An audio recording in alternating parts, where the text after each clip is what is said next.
इतनी तेज बारिश हो रही है, क्या करूं? ये कैब क्यों नहीं बुक हो रही? शुक्र है भगवान का हो गई, अब कैंसिल ना हो बस। बारिश और बढ़ती जा रही है, अब जल्दी से आ जाए बस कैब। ये है राधिका जो एक कंपनी में काम करती है। आज राधिका को किसी प्रोजेक्ट की वजह से ऑफिस में देरी हो गई, ऊपर से बारिश हो गई, वो भी बहुत मूसलाधार बारिश। इस वजह से राधिका को ना ही कोई ऑटो मिल रहा था और ना ही कोई कैब। सारे ड्राइवर कैब को कैंसिल कर रहे थे। एक कैब बुक हो जाती है पर वो शेयर कैब थी। राधिका कैब में बैठ जाती है। कैब में पहले ही एक और सवारी बैठी थी, वो था एक छोटी हाइट का लड़का। पर राधिका भी चुपचाप बैठी रही और वो लड़का भी। कुछ देर बाद राधिका का घर आ जाता है। राधिका का घर गली में जाकर था, तेजी से घर की ओर चली गई। अब तक बारिश थोड़ी रुक गई थी। राधिका, आज तूने आने में बहुत देर लगा दी, कहाँ रह गई थी? मुझे तो बहुत चिंता हो रही थी और तेरा फोन भी नहीं लग रहा था। मम्मी, आज ऑफिस में बहुत समय लग गया, काफी काम था और वापसी में बारिश इतनी तेज थी कि कुछ मिल ही नहीं रहा था आने का। बहुत मुश्किल से एक कैब मिली तो मैं घर पहुंची। मुझे फोन कर देना था ना, मैं स्कूटी पर आ जाता लेने के लिए। पापा, बारिश बहुत तेज थी, आप भी भीग जाते, इस वजह से मैंने सोचा मैं जैसे तैसे आ जाऊंगी। मम्मी, बहुत तेज भूख लगी है, मैं कपड़े चेंज करके आती हूँ, आप मुझे खाना दे दो प्लीज। अगले दिन राधिका जब ऑफिस के लिए तैयार हो रही थी तो वो बहुत परेशान थी। राधिका, क्या हुआ? परेशान क्यों है? मम्मी, मेरी डॉक्यूमेंट्स की फाइल कहीं नहीं मिल रही, वो फाइल मेरे लिए बहुत जरूरी है, आपने कहीं देखी है क्या? वो फाइल तो तू कल ऑफिस ले गई थी, कहीं ऑफिस में तो नहीं रह गई? हाँ, हो सकता है, ऑफिस जाकर देखती हूँ। राधिका ऑफिस जाती है पर उसकी फाइल उसे नहीं मिलती। कुछ देर बाद राधिका की मीटिंग थी जिसमें उसे फाइल का ही काम था। अचानक वो लड़का राधिका के ऑफिस आ जाता है जो पिछली रात राधिका के साथ कैब में था। वो राधिका से मिलता है।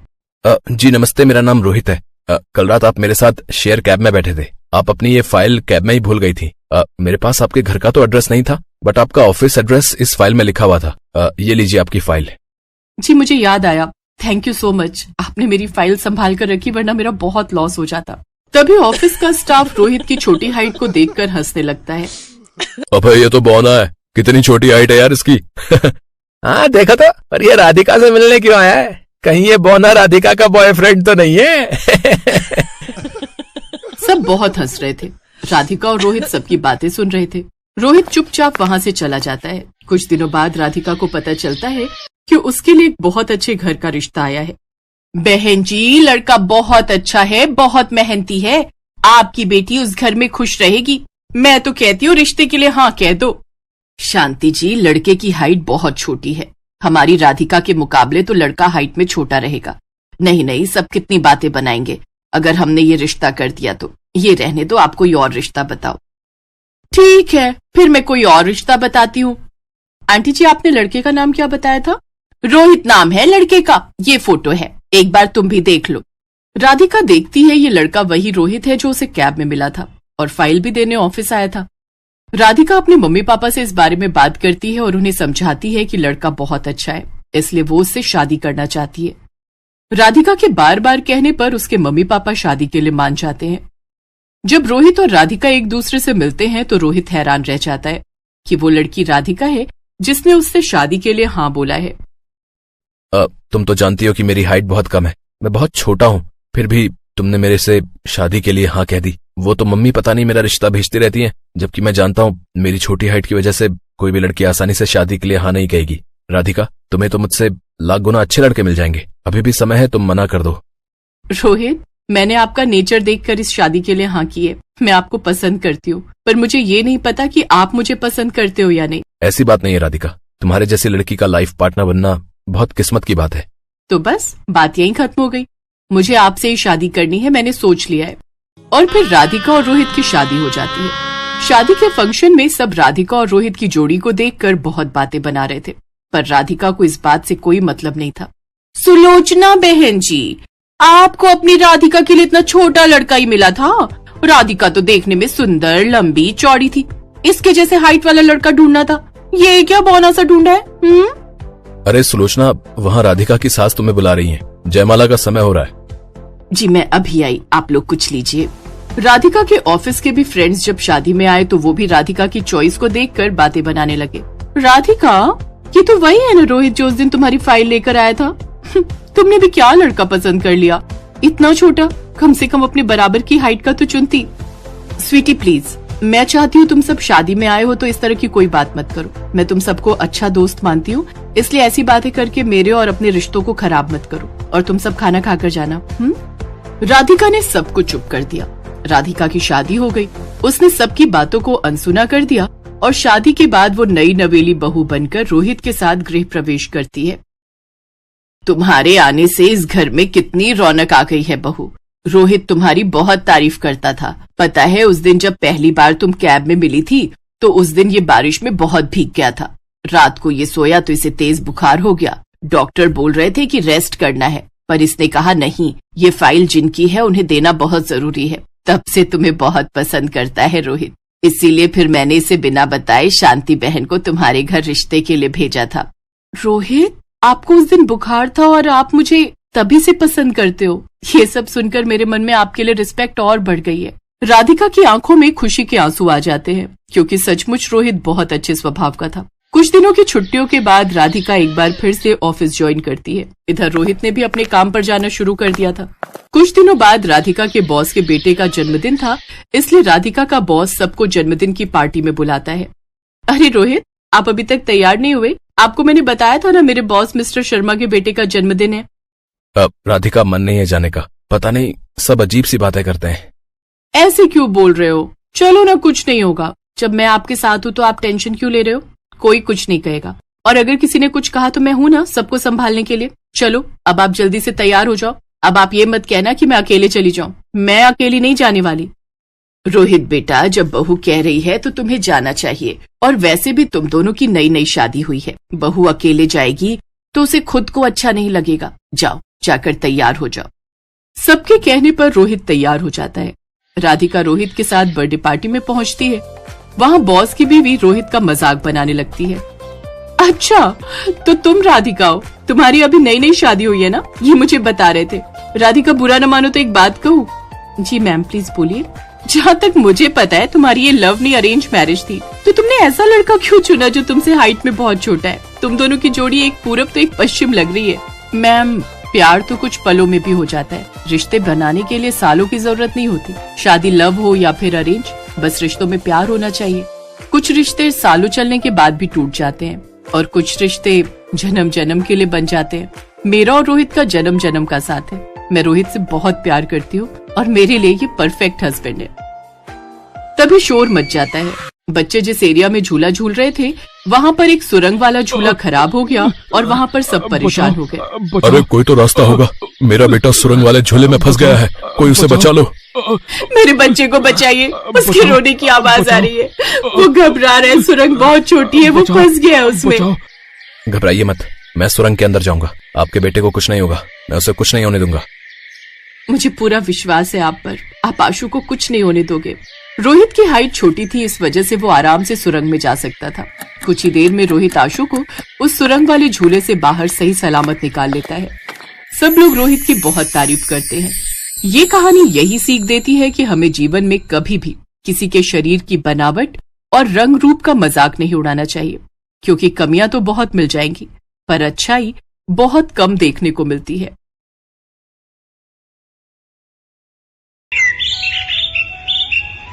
हम भी देखते हैं या हमारे साथ कैसे नहीं जाएगा।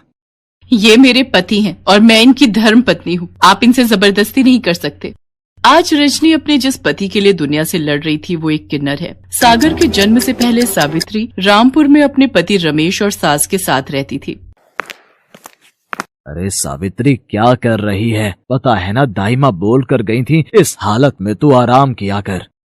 यही बात तो इसे मैं बोलती रहती हूँ, पर ये सुनती ही कहाँ है। मोरी मैया, अम्मा जी, बहुत तेज दर्द उठ रहा है। लगता है बहू के बच्चे का दर्द छिड़ गया है। रमेश, जल्दी से दाई माँ को बुला कर ले आ।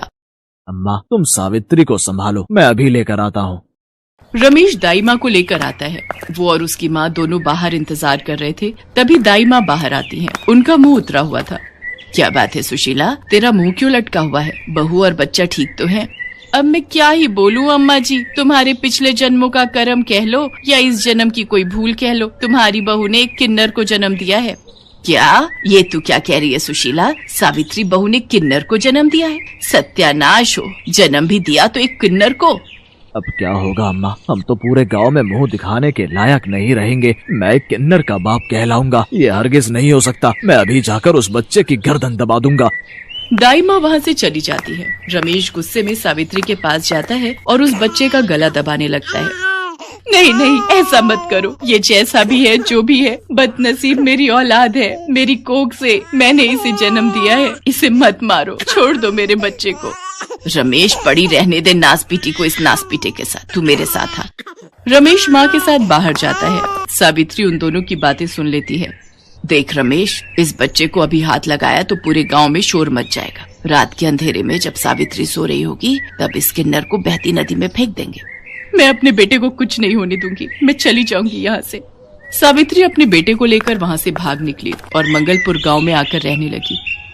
सावित्री ने मजदूरी करके अपने बेटे सागर को पाल पोस कर बड़ा किया और उसकी कमजोरी दुनिया से छुपा कर रखी। सागर पढ़ लिख कर उसी गांव के एक स्कूल में पढ़ाने लगा। सागर गरीब बच्चों को मुफ्त में शिक्षा देता था। उन्हीं बच्चों में से एक बच्चा रजत भी था, जिसकी बड़ी बहन रजनी सागर को पसंद करती थी, पर सागर नहीं चाहता था कि रजनी उसके करीब आए।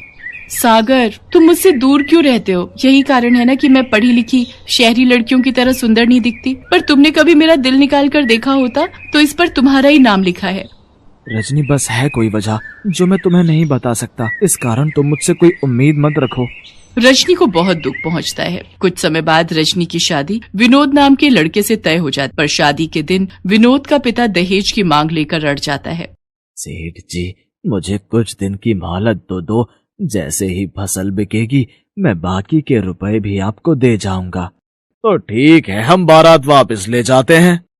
ऐसा ना कहो जय किशन बाबू, बिन माँ के मेरे बच्चों ने पहले ही बहुत दुख झेले हैं। मेरी बच्ची से कोई शादी नहीं करेगा। भगवान के लिए ये शादी होने दो मालिक, मैं आपके पैर पड़ता हूँ। बापू, मेरे कारण तुम ऐसे लालची लोगों के पैरों में मत गिरो। जाते हैं तो जाने दो ऐसे लोगों को। मुझे भी ऐसे लालची लोगों के घर बहू बनकर नहीं जाना। इससे तो मैं कुंवारी ही अच्छी हूँ। चल बेटा विनोद, बारात वापस जाएगी। रुक जाओ किशन बाबू, ऐसा मत करो, रुक जाओ।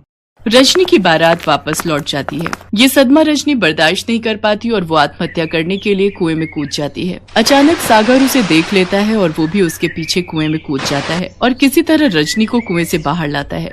मेरी बच्ची, हे भगवान, क्या करने जा रही थी? अगर तुझे कुछ हो जाता। सागर बेटा, तुम नहीं होते तो आज मेरी बच्ची। दीदी, आंखें खोलो ना, क्या हुआ दीदी? रजनी की जान बच जाती है। उसके मन में सागर के लिए और प्यार बढ़ जाता है। अब वो किसी न किसी बहाने सागर के घर जाने लगी थी। रजनी बिटिया, कैसी हो? मैं ठीक हूँ माँ जी। सागर कहीं दिखाई नहीं दे रहे। वो मैंने सूजी का हलवा बनाया था, सागर को बहुत पसंद है। मुझे पता था इसलिए ले आई। अच्छा, सिर्फ सागर के लिए ही लाई हो, मेरे लिए नहीं? नहीं नहीं माँ जी, आप भी खाओ ना। वो तो मैं बस। रजनी, तुम यहाँ? सागर, रजनी ने सूजी का हलवा बनाया था, वो तुम्हारे लिए लेकर आई है। अच्छा माँ जी, मैं चलती हूँ। मुझे बताना हलवा कैसा था। रजनी शर्माते हुए वहाँ से चली जाती है, पर सागर सावित्री से कहता है, माँ, रजनी मेरी सच्चाई नहीं जानती। मैं नहीं चाहता मेरे कारण उसकी जिंदगी खराब हो। मैं जहाँ तक समझ पा रहा हूँ वो मेरे लिए अपने मन में कुछ अलग ही सोच रही है। मैं चाहता हूँ वो मुझसे दूर रहे। ये बात वो नहीं जानती कि मैं एक किन्नर हूँ। मैं एक साधारण इंसान की तरह उसके काबिल नहीं हूँ। सागर को लगा था कि रजनी वहाँ से जा चुकी है, पर रजनी तो दरवाजे की ओट में खड़ी सारी बातें सुन लेती है। उसके पैरों से जमीन खिसक जाती है और उसकी आंखें आंसुओं से भर जाती हैं। वो सारी रात सागर के बारे में ही सोचती रही। अगले दिन रजनी उठी और वो सागर के घर पहुंची और सावित्री के पैर छूकर बोली, माँ जी, क्या आप मुझे बहू के रूप में स्वीकार करेंगी? रजनी, तुम सागर के बारे में कुछ नहीं जानती। सागर। माँ जी, मैंने कल आपकी और सागर की सारी बातें सुन ली थी। सागर की सच्चाई जानने के बाद मेरे दिल में सागर के लिए और प्रेम बढ़ गया है। सागर मेरे लिए पूरी तरह से मेरे पति बनने लायक है। सागर का दिल बहुत साफ है। जो लड़का पिताजी ने मेरे लिए देखा था वो लोग तो लालची निकले। घटिया लड़के से शादी करने से अच्छा है सागर जैसे नेक दिल इंसान से शादी करूं। मैं सागर को पसंद करती हूँ और मैं उन्हीं से शादी करूंगी। जुग जुग जियो मेरी बच्ची, तुमने मेरे बच्चे की जिंदगी में खुशियों के रंग भर दिए। सागर को भी सारी सच्चाई पता चलती है। रजनी के अटूट प्रेम को देखकर सागर उससे शादी के लिए हाँ कह देता है और रजनी की शादी सागर के साथ हो जाती है। एक दिन सावित्री का पति रमेश उस गांव में आता है और वो सावित्री और सागर को एक दुकान पर खड़ा देख लेता है। सावित्री सागर के साथ घर की तरफ निकलती है तो रमेश उस दुकानदार के पास जाता है। भैया, ये जो अभी एक औरत तुम्हारे से सामान लेने आई थी, ये कौन है? ये तो सावित्री बहन है और साथ में उनका बेटा सागर है, स्कूल में मास्टर है, अभी अभी शादी हुई है इसकी। ये कैसे हो सकता है? मेरा बेटा तो किन्नर था, एक किन्नर पति कैसे बन सकता है? जरूर सावित्री ने इसके किन्नर होने की बात सबसे छुपा कर रखी है। अगर मैं शहर में किन्नर को जाकर ये सच्चाई बता दूं तो वो इसे उठा कर ले जाएंगे और बदले में मुझे अच्छे खासे पैसे दे देंगे। मेरे तो मजे ही आ जाएंगे। रमेश सागर का सगा बाप होने के बावजूद भी इतनी घटिया हरकत करता है कि वो शहर जाकर किन्नरों को सागर की सच्चाई बता देता है और उनसे बदले में 50,000 रुपए ले लेता है। सभी किन्नर सागर को लेने गांव पहुंच जाते हैं। रजनी उस समय अपने पिता के घर गई हुई थी। सब गांव वाले भी इस सच्चाई को जान जाते हैं। हाय हाय, मैं भी देखती हूँ तू कैसे हमारे साथ नहीं जाएगा। तू किन्नर है और हम तुझे अपने साथ लेकर जाएंगे। तेरे बाप को 50,000 रुपए दिए हैं, उसी ने हमें तेरी सच्चाई बताई है। मैं क्या करूं माँ, कुछ समझ नहीं आ रहा। मेरा अपना बाप ही मेरे खिलाफ हो गया। मुझे नहीं पता था काला साया बनकर तेरा पिता तेरा दुश्मन बन जाएगा। बचपन में तो मैंने तुझे उससे बचा लिया था। हे ईश्वर, मेरे बच्चे को बचाओ। तभी रजनी आ जाती है और वो किन्नरों का रास्ता रोक देती है। अरे ये औरत तो पागल हो गई है। एक किन्नर को अपना पति कहती है। जब तक ये हमारे साथ नहीं जाएगा हम यहाँ से नहीं हिलेंगे। अरे हमने पैसे दिए हैं इसे यहाँ से ले जाने के। ये मेरे पति हैं और ये अपनी मर्जी से कहीं भी रह सकते हैं। तुम इनके साथ जबरदस्ती नहीं कर सकते हो। कानून के हिसाब से किसी को भी अपनी मर्जी से जिंदगी जीने का हक होता है और सागर और मैं एक खुशहाल जिंदगी जी रहे हैं। गांव वाले रजनी के साहस की प्रशंसा करते हैं और सब उसका साथ देते हैं। गांव वाले जानते थे कि सागर एक भला इंसान है। सब गांव वाले मिलकर पैसे इकट्ठे करते हैं और किन्नरों को पकड़ाते हैं। ये लो, हम सब गांव वालों ने 50,000 रुपए जोड़कर दे दिए हैं। अब तुम आज के बाद सागर को बिल्कुल भी तंग नहीं करोगे। हाँ हाँ, हम क्यों तंग करेंगे। अब जब हमारे पास पैसे हमें मिल गए हैं तो हमारा यहाँ रुकने का कोई फायदा नहीं है। पर जाते जाते मैं इतना ही कहूंगी, रजनी जैसी पत्नी जिसके साथ हो उसका कोई बाल बाका नहीं कर सकता। तुम दोनों हमेशा खुश रहना। मेरा आशीष तुम्हारे साथ है। चलो री चलो, बस निकल जाएगी, समय से शहर पहुँचना है। सागर सब गांव वालों का शुक्रिया अदा करता है और रजनी और सागर दोनों मिलकर सावित्री के पैर छूते हैं। सावित्री अपने बेटा बहू को गले से लगा लेती है।